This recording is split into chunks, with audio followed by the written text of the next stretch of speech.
ಆಯುರ್ವೇದದ ಪ್ರಕಾರ ರಾತ್ರಿ ವೇಳೆ ಮೊಸರು ತಿನ್ಬಾರ್ದು ಅಂತ ಹೇಳಲಾಗುತ್ತೆ. ಯಾಕೆ ಗೊತ್ತಾ? ಚರಕ ಮಹರ್ಷಿಗಳು, ಸುಶ್ರುತ ಮಹರ್ಷಿಗಳು, ವಾಗ್ಭಟ್ಟಾಚಾರ್ಯರು ಅವ್ರು ಏನ್ ಹೇಳಿದ್ದಾರೆ ಅಂತಂದ್ರೆ, ರಾತ್ರಿಯಲ್ಲಿ ಮೊಸರು ಸೇವಿಸೋದು ಅತ್ಯಂತ ಹಾನಿಕಾರಕ.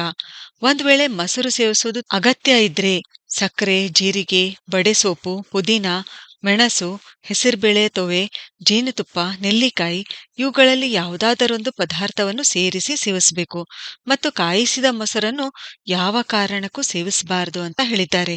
ಒಂದ್ ವೇಳೆ ನಾವು ರಾತ್ರಿ ಮೊಸರು ಸೇವಿಸುತ್ತಾ ಬಂದ್ರೆ ಏನಾಗುತ್ತೆ ಅಂದ್ರೆ ಜ್ವರ, ರಕ್ತಪಿತ್ತ, ಚರ್ಮದ ವ್ಯಾಧಿಗಳು, ನಾನಾ ವಿಧದ ಕುರುಗಳು, ಜಾಂಡಿಸ್, ಕಾಮಾಲೆ ಅಂತ ಹೇಳ್ತೀವಿ, ಉನ್ಮಾದ ಇವುಗಳಲ್ಲಿ ಯಾವುದಾದರೂ ಒಂದು ರೋಗಕ್ಕೆ ನಾವು ಬಲಿಯಾಗಬಹುದು. ರಾತ್ರಿ ವೇಳೆ ನಾವು ಮೊಸರನ್ನು ನಿರಂತರವಾಗಿ ಸೇವಿಸುತ್ತಾ ಬಂದ್ರೆ ದೇಹದಲ್ಲಿ ಆಮ ಅಂದ್ರೆ ಟಾಕ್ಸಿನ್ಸ್ ಹೆಚ್ಚಾಗುತ್ತವೆ. ನಮಗೆ ತಿಳಿಯೋದೇ ಇಲ್ಲ ನಮ್ಗೆ ಯಾಕೆ ಆರೋಗ್ಯ ಸಮಸ್ಯೆಗಳು ಉಂಟಾಗುತ್ತಿವೆ ಅಂತ.